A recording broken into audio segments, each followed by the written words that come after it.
नमस्कार दोस्तों, मैं रामपाल लोधी RS अकेडमी पिछोर, नई बस्ती पिछोर। आज आपके सामने मैं लेकर आया हूँ मध्य प्रदेश की जो छोटी छोटी जानकारियाँ हैं, जो उनसे प्रश्न बनते हैं, उनसे संबंधित। ठीक, कल से हम लोग फिर जो नेक्स्ट वीडियो आएगा उसमें मध्य प्रदेश के बारे में आगे चर्चा करेंगे। इसलिए आज हम मध्य प्रदेश की जो छोटी छोटी जानकारियाँ रह गईं उन्हें भी कंप्लीट कर रहे हैं। ठीक, तो चलो अपन लोग स्टार्ट करते हैं आज का टॉपिक। नमस्कार दोस्तों, आज हम मध्य प्रदेश एक दृष्टि में देख रहे हैं, यानी मध्य प्रदेश की टोटल चर्चा छोटे छोटे भागों में आज हम कर रहे हैं। उनकी डिटेल हम बाद में पढ़ेंगे। तो पहली शुरुआत करें हम मध्य प्रदेश का नाम। मध्य प्रदेश का नाम किसने दिया? यदि आपसे यह प्रश्न पूछा जाए तो ध्यान रखे रहना, मध्य प्रदेश का नाम पंडित जवाहरलाल नेहरू द्वारा दिया गया। ठीक, मध्य प्रदेश के अन्य नाम, यानी हमारे मध्य प्रदेश के और कौन कौन से नाम हैं? तो सोया स्टेट, लघु भारत, हृदय प्रदेश, कोहनूर प्रदेश, नदियों का मायका, मध्य भारत और टाइगर स्टेट। ये नामों से हम मध्य प्रदेश को जानते हैं। हृदय प्रदेश का नाम भी ध्यान रखे रहना, पंडित जवाहरलाल नेहरू ने ही दिया था। यानी मध्य प्रदेश और हृदय प्रदेश, ये दोनों नाम पंडित जवाहरलाल नेहरू द्वारा दिए गए हैं।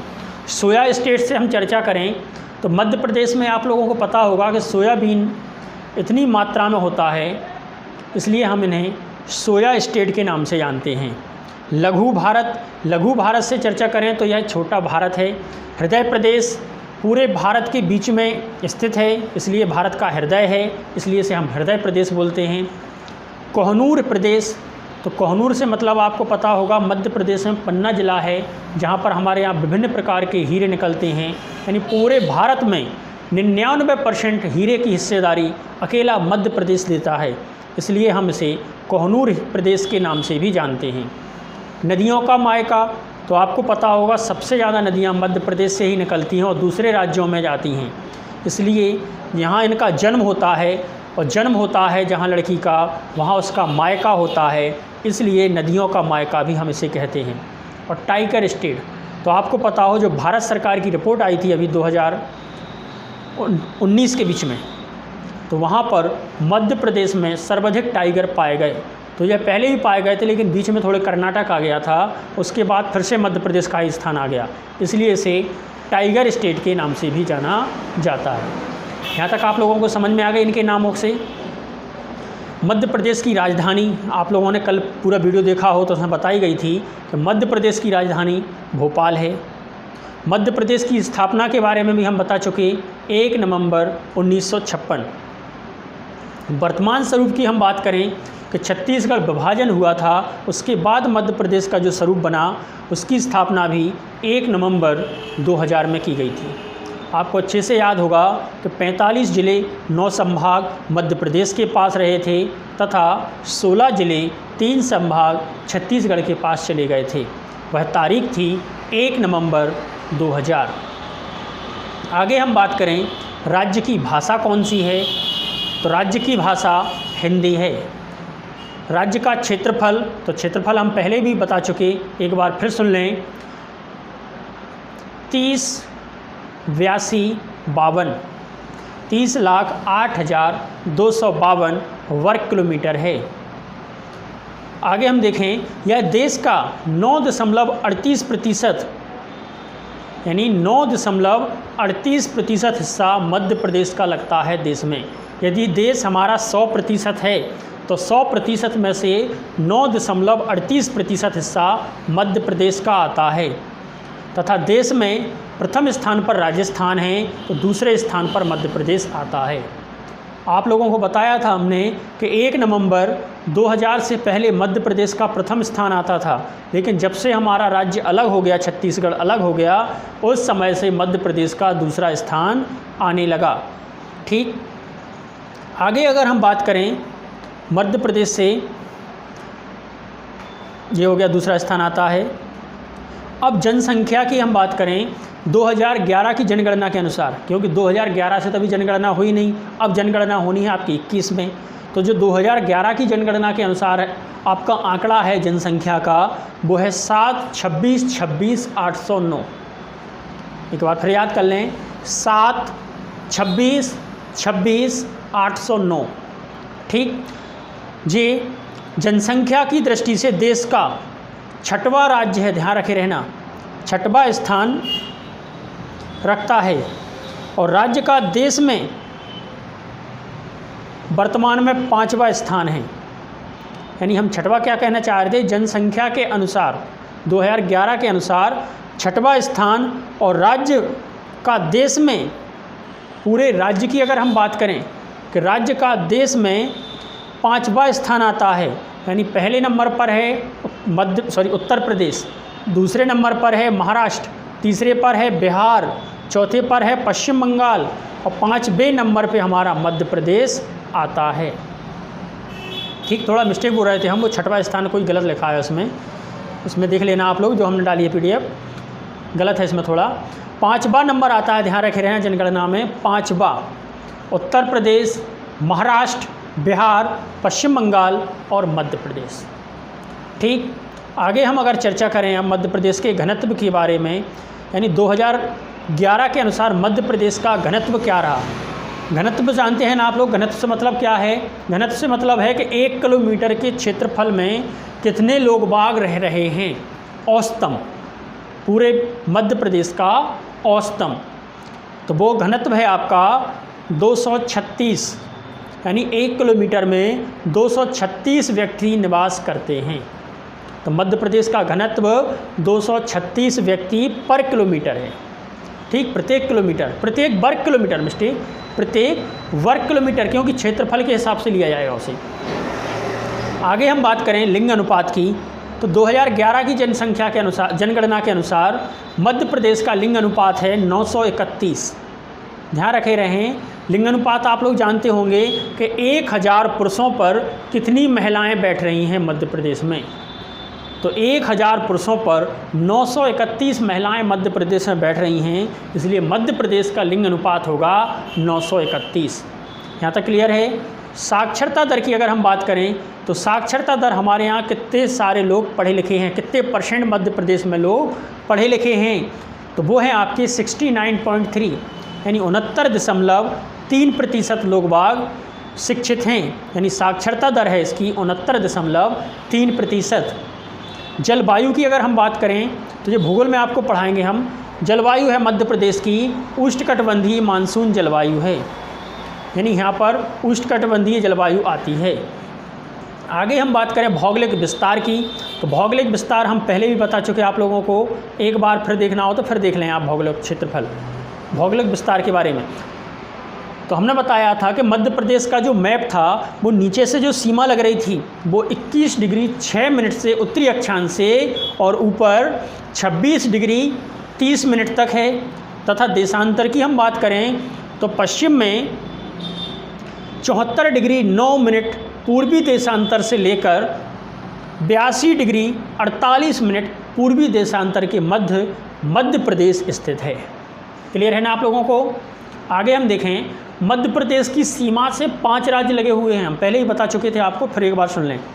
उत्तर प्रदेश, छत्तीसगढ़, महाराष्ट्र, गुजरात, राजस्थान, ये 5 राज्य हैं जो मध्य प्रदेश की सीमा से लगे हुए हैं। मध्य प्रदेश की लंबाई और चौड़ाई हम आपको बता ही चुके थे कि मध्य प्रदेश पूरब से पश्चिम तक की लंबाई थी, यानी हम इन पर बहुत सारी चर्चा कर चुके हैं। लंबाई थी 870 किलोमीटर, तथा उत्तर से दक्षिण तक की जो लंबाई थी वो थी 605 किलोमीटर।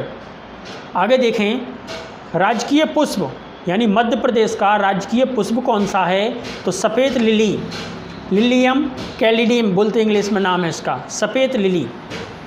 मध्य प्रदेश की अगर हम पशु की बात करें तो पशु होता है बारहसिंगा। मध्य प्रदेश का पशु है बारहसिंगा और इसका वैज्ञानिक नाम है रूस बर्स डुबारसिली, इसी को बोलते हैं ब्रैडरी प्रजाति, यानी यहाँ मध्य प्रदेश में जो पाया जाता है वो ब्रैडरी प्रजाति का पाया जाता है। बारहसिंगा की एक खूबी और होती है कि मौसम के हिसाब से वो अपना रंग बदल देता है। ये आपने सुना नहीं होगा, लेकिन सही है ये बात। समय के हिसाब से, मौसम के हिसाब से उसका रंग बदल जाता है। आगे हम देखें मध्य प्रदेश का राजकीय पक्षी, तो राजकीय पक्षी कौन सा है? दूधराज, इसे ही बोलते हैं हम शाह बुलबुल।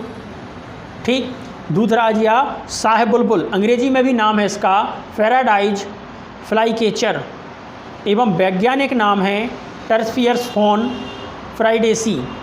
ठीक, आप पीडीएफ में देख लेना, हम उसमें पूरा डाल देंगे, आप पढ़ लेना। आगे देखें राजकीय वृक्ष, तो राजकीय वृक्ष कौन सा है? राजकीय वृक्ष है आपका बरगद, फाइकस बैगिलिस। जो बरगद का वृक्ष है वो आपका राजकीय वृक्ष है, मध्य प्रदेश का राजकीय वृक्ष, जिसकी हम लोग पूजा करते हैं। अभी जो 11 से निपट गई वो बरगद के पेड़ के पास गए थे सब लोग, वही बरगद। ठीक, आगे हम बात करें राजकीय नाट्य, तो राजकीय नाट्य है हमारे यहाँ माच बोलते हैं इसे, ये मालवा में है। ठीक, मालवा में फेमस है। राजकीय नृत्य की अगर हम बात करें तो अपने पता है करीला में होता है राजकीय नृत्य, जिसको हम लोग बोलते हैं राई, जो बुंदेलखंडी है। आगे हम बात करें राजकीय मछली, तो राजकीय मछली है हमारी महासीर। राजकीय खेल, तो राजकीय खेल है मलखंभ। ये मलखंभ कब घोषित किया गया था? 2013 में। ध्यान रखे रहना, क्वेश्चन पूछ सकते हैं आपसे, इनकी डिटेल हम आगे पढ़ेंगे अपन एमपी की, तब बताएंगे हम। राजकीय फल, राजकीय फल है आपका आम, जो आजकल चल रहे हैं मौसम में, आम जो हमारा राजकीय फल है। राजकीय फसल, तो आपको पता है हमारा सोया स्टेट नाम है, तो क्या होगा राजकीय फसल? सोयाबीन। इसका वैज्ञानिक नाम है ग्लाइसिन मैक्स। राजकीय नदी की बात करें तो आपको पता होगा मध्य प्रदेश की सबसे बड़ी नदी है नर्मदा, तो हमारी राजकीय नदी हुई नर्मदा। आगे हम बात करें राष्ट्रीय गान, तो मध्य प्रदेश का राष्ट्रीय गान आपको पता होगा मेरा मध्य प्रदेश है, ये मध्य प्रदेश का राष्ट्रीय गान है, और इसके लेखक हैं श्री महेश श्रीवास्तव। इन्होंने लिखा है, ये प्रश्न पूछा जा सकता है आपसे कि मध्य प्रदेश राष्ट्रगान के लेखक कौन हैं, तो ध्यान रखे रहना महेश श्रीवास्तव, क्योंकि जो आपकी अब वैकेंसी आ चुकी है जेल प्रहरी की, उसमें ध्यान रखे रहना ऐसे ही प्रश्न पूछने वाले हैं वे लोग, मोटे मोटे ही प्रश्न उठाएंगे और अच्छे प्रश्न उठाएंगे। आगे हम बात करें संभाग, तो मध्य प्रदेश में संभाग हो चुके हैं आपके 10, तथा ज़िले की हम बात करें तो मध्य प्रदेश में 52 ज़िले हैं और 3 ज़िले नए और बन चुके हैं, नागदा, मैहर और कौन सा है वो चचौड़ा, ऐसा ही कुछ है, जो कमलनाथ सरकार ने अभी फ़िलहाल में बनाए थे। इसलिए अब ज़िलों की संख्या 55 पहुंच चुकी है। तहसीलों की बात करें तो 412 तहसीलें हैं। विकास खंड हमारे यहाँ 313 हैं, तथा आदिवासी विकास खंड 89 हैं। ये तो आपको पुराना डाटा याद होगा। आगे हम बात करें नगर निगम, तो 16 ही के 16 हैं। नगर पालिकाएँ 98 हैं, 98 हैं। नगर पंचायत या नगर परिषद 272 हैं। जिला पंचायत अभी 52 है फ़िलहाल, अगर वो 3 ज़िले और हो गए कंप्लीट तो 3 और बढ़ जाएंगी, तो ध्यान रखे रहना कि 55 हो जाएंगी हमारी नगर पंचायत, सॉरी जिला पंचायत। जनपद पंचायत 313 ही हैं। ग्राम पंचायत 23,006, इम्पोर्टेंट है ध्यान रखना, ग्राम पंचायत हैं 23,006। और कुल ग्राम है, अगर हम बात करें कुल ग्राम, अभी पंचायतें लगाई हमने, पंचायत हैं 23,006, और अगर ग्राम लगा लें हम अलग अलग ग्राम, तो ग्राम पहुंच जाएंगे 54,903। याद रखना ये डाटा, 54,903। पुलिस रेंज यानी जिसमें इंस्पेक्टर जनरल यानी आईजी बैठते हैं, वहाँ हैं 11 मध्य प्रदेश में, और पुलिस रेंज जहाँ डीआईजी बैठते हैं वह हैं 15।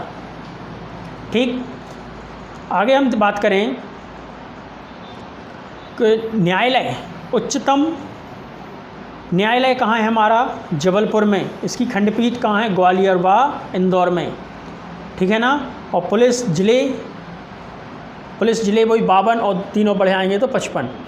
आगे हम बात करें विधानसभा सीटें, तो आपको पता हो कि 230 हैं, प्लस एक और लिखी रहती, वो एक और होती है एंग्लो इंडियन, वो एक केंद्र शासित प्रदेश साइड से ली जाती है, यानी उनका कुछ ऐसा समूह होते हैं या ऐसी वो होते हैं जहाँ से इनको काउंट नहीं की जाती, वो अलग से ही जोड़ी जाती है उसको। इसलिए हमारे यहाँ 230 प्लस 1 यानी आरक्षित एससी की हैं 35 और एसटी की हैं 47। लोकसभा सीटें हैं 29, जिनमें आरक्षित एससी की हैं 4 और एसटी की 6। ठीक है ना। आगे हम बात करें, राज्यसभा सीटें हमारे पास हैं 11। जैसे आपको पता हो सिंधिया जी चुनाव लड़ते हैं तो वो राज्यसभा सीट से लड़ते हैं, तो राज्यसभा सीटें वो सांसद की होती हैं। हाँ, राज्यसभा सीटें हमारे यहाँ 11 हैं। पूर्वी जिला सिंगरौली, आपको पता हो कि स्टार्टिंग में सिंगरौली ही पड़ता है मध्य प्रदेश का, तो पूर्वी जिला सिंगरौली है तथा पश्चिमी है अलीराजपुर। आप मैप हम जब बनाएंगे, अब अपन जो अगली चर्चा करने वाले हैं उसमें देखना आप। दक्षिणी जिला है बुरहानपुर और उत्तरी जिला है मुरैना, मध्य का जिला सागर। ठीक, सिंगरौली पूर्व में है, पश्चिम में अलीराजपुर, दक्षिण में है बुरहानपुर, उत्तर में है मुरैना और बीचों बीच में है सागर। 10 लाख से अधिक जनसंख्या वाले नगर इंदौर, भोपाल, जबलपुर व ग्वालियर हैं। ध्यान रखे रहें, भोपाल एक ऐसा शहर है जहाँ पर क्षेत्रफल बहुत कम है, इसलिए वहाँ का जनसंख्या घनत्व सबसे ज़्यादा है 855 अगर हम जिला की बात करें तो, इसीलिए यहाँ जनसंख्या 10 लाख से अधिक निवास करती है। आगे हम बात करें प्रथम राज्यपाल, तो कौन थे आपके प्रथम राज्यपाल? बी पट्टाभी सीतारमैया, ये प्रथम राज्यपाल रहे मध्य प्रदेश के। तथा प्रथम मुख्यमंत्री रविशंकर शुक्ल, जो हम बता चुके हैं आप लोगों को, उस पढ़ा था जब आपने। उच्चतम न्यायालय के प्रमुख न्यायाधीश तो एम हिदायतुल्लाह। प्रथम विधानसभा अध्यक्ष Pandit Kunjilal Dubey. Very very important, आप पेपर उठा के देख लें, पिछले साल के एमपी पुलिस के सबसे ज़्यादा प्रश्न पूछा जाने वाला यही रहा कि प्रथम विधानसभा अध्यक्ष पंडित कुंजीलाल दुबे, प्रथम विधानसभा उपाध्यक्ष विष्णु विनायक सर्वेट, प्रथम राज्य निर्वाचन आयुक्त NB लोहानी, प्रथम राज्य सूचना आयुक्त TN श्रीवास्तव और प्रथम पुलिस महानिर्देशक BP दुबे, प्रथम लोकायुक्त PB दीक्षित और प्रथम राज्य योजना मंडल अध्यक्ष डॉक्टर प्रकाश चंद्र शेट्टी और प्रथम लोक सेवा आयोग के अध्यक्ष DB रेड्डी। ठीक, ये वे लोग हैं जिनसे परीक्षा में हमेशा पूछा जाता है। आगे देखें, सर्वाधिक समय तक राज्यपाल पद पर रहने वाले व्यक्ति मध्य प्रदेश से तो श्री हरि विनायक पटस्कर। अगर हम अब इनकी चर्चा कर लें थोड़ी सी कि राजकीय पशु पक्षी वृक्ष इन्हें कब घोषित किया गया, इन्हें कब मान्यताएं दी गई। जैसे हमने देखा था कि 2013 में एक मान्यता दी गई थी, अभी आपको पता हो, ऐसी इन्हें कब मान्यता दी गई? तो इन्हें मान्यता दी गई थी राजकीय पशु, राजकीय पक्षी, राजकीय वृक्ष 1 नवंबर 1981 को। मध्य प्रदेश की स्थापना की 25वीं बांसगांठ पर यह घोषित किए गए थे। मध्य प्रदेश को टाइगर स्टेट भी कहा जाता है क्योंकि बाघों की गणना 2018 के अनुसार सर्वाधिक बाघ मध्य प्रदेश में 526 बाघ पाए गए हैं। इसलिए मध्य प्रदेश को बाघों का स्टेट या टाइगर स्टेट के नाम से भी जानते हैं। मध्य प्रदेश एक भू अपशिष्ट राज्य है, यानी भूमि यहाँ अपशिष्ट है, यानी मानसूनी क्षेत्र है, बरसात होने पर ही इसकी वो होती है। मध्य प्रदेश की सीमा विभाजन से पूर्व 7 राज्यों को स्पर्श करती थी। ये वेरी वेरी इंपॉर्टेंट है, ध्यान रखना, क्योंकि क्वेश्चन अब बोर्ड आएंगे जो कोई पढ़ता नहीं है। 7 राज्यों को स्पर्श करते थे। महाराष्ट्र वो तो अभी भी करते, राजस्थान वो भी करते, गुजरात वो भी करते, उत्तर प्रदेश वो भी करते। तो ये तो वही राज्य हैं जो करते 4, और जो एक राज्य छत्तीसगढ़ बना वो और छूता था किन किन को? बिहार, आंध्र प्रदेश और उड़ीसा। समझ में आ गया ना। इस प्रकार 7 राज्यों की सीमा लगती थी और वर्तमान में अब रह गए हैं 5 राज्य। ठीक, पहले क्षेत्रफल कितना था ये हम बता चुके आपको, 44, 34, 46। ये भी छोड़ो, मध्य प्रदेश का कितना स्थान है ये भी छोड़ो। उत्तर सीमा से कौन कौन से 13 जिले लगते हैं, जिलों की हम तो मैप बना के समझाएंगे जब समझ में आएगी आपको पूरी। ठीक, वही संभाग वगैरह रह गए। अब एक हम वीडियो जो बनाएंगे उसमें जिले और संभाग से चर्चा करेंगे, आपको पूरी जिले और संभाग मैप द्वारा तैयार करेंगे। पूरे मैप के थ्रू आपको समझाएंगे, तभी आपको समझ में आएगी कि वो जिला और वो क्या हैं। बकाया जो शेष जानकारियां हैं लगभग निपट चुकी। एक और देखें इसमें है, कटनी जिले में ढीमरखेड़ी तहसील क्षेत्र में विंध्याचल पर्वत की केचुआ पहाड़ी की ढलान स्थित है, जहां करौंदी ग्राम है। यहाँ ग्राम भारत के भौगोलिक क्षेत्र का केंद्र बिंदु माना जाता है। जी हम वीडियो में आपको पहले ही बता चुके। ठीक, यहाँ की 2 फसलें चिन्हित हैं, ये सब बोई की बोई हैं, स्तूप वगैरह हैं, गोंडवाना लैंड है, सब बोई की बातें हैं जो आपको मैप के द्वारा समझाने वाली हैं आप सब। हाँ, 1-2 चीज़ें और रह गई, वो देख लें। ये रह गई कि जनसंख्या की दृष्टि से मध्य प्रदेश का सर्वाधिक जनसंख्या वाला जिला इंदौर है तथा न्यूनतम हो गया है आपका निवाड़ी। 2011 की जनगणना के अनुसार न्यूनतम जिला हरदा था, ध्यान रखना, अभी बन गया है निवाड़ी, इसलिए निवाड़ी ने स्थान छीन लिया है वो। सर्वाधिक जिलों वाला संभाग जबलपुर और इंदौर हैं, जिसमें 8 संभाग हैं, और न्यूनतम है नर्मदापुरम और शहडोल और चंबल में, जहां 3-3 जिले आते हैं। ठीक, प्रदेश के 24 जिले पड़ोसी राज्यों की सीमा से लगे हुए हैं, याद रखे रहना। तो ये छोटी छोटी सी बातें और रह गई मध्य प्रदेश की। अब जो मैप के द्वारा आपको एक बार पूरा समझाएंगे, कर्क रेखा के बारे में भी आपको बताएंगे, पड़ोसी राज्यों के बारे में भी समझाएंगे, क्योंकि वो मैप से ही आपको अच्छे से याद होंगी। तो आज का वीडियो हम यहीं समाप्त करते हैं। आप लोगों को समझ में आ गई होगी मध्य प्रदेश की मोटी मोटी जानकारी, और इसके बाद हम लोग पहाड़ी क्षेत्र पर चलेंगे, मध्य प्रदेश में भौगोलिक क्षेत्रफल पर घूमने चलेंगे। ठीक, और साथ ही अब स्थिति अगर ऐसी रही, अगर आप लोग पसंद नहीं कर रहे, ऑनलाइन नहीं, मतलब लाइक नहीं कर रहा है, शेयर नहीं कर रहा है, या ज़्यादा लोग नहीं देख रहे, तो हम वीडियो बंद कर आप ऑफलाइन ही क्लास चालू करेंगे। ठीक,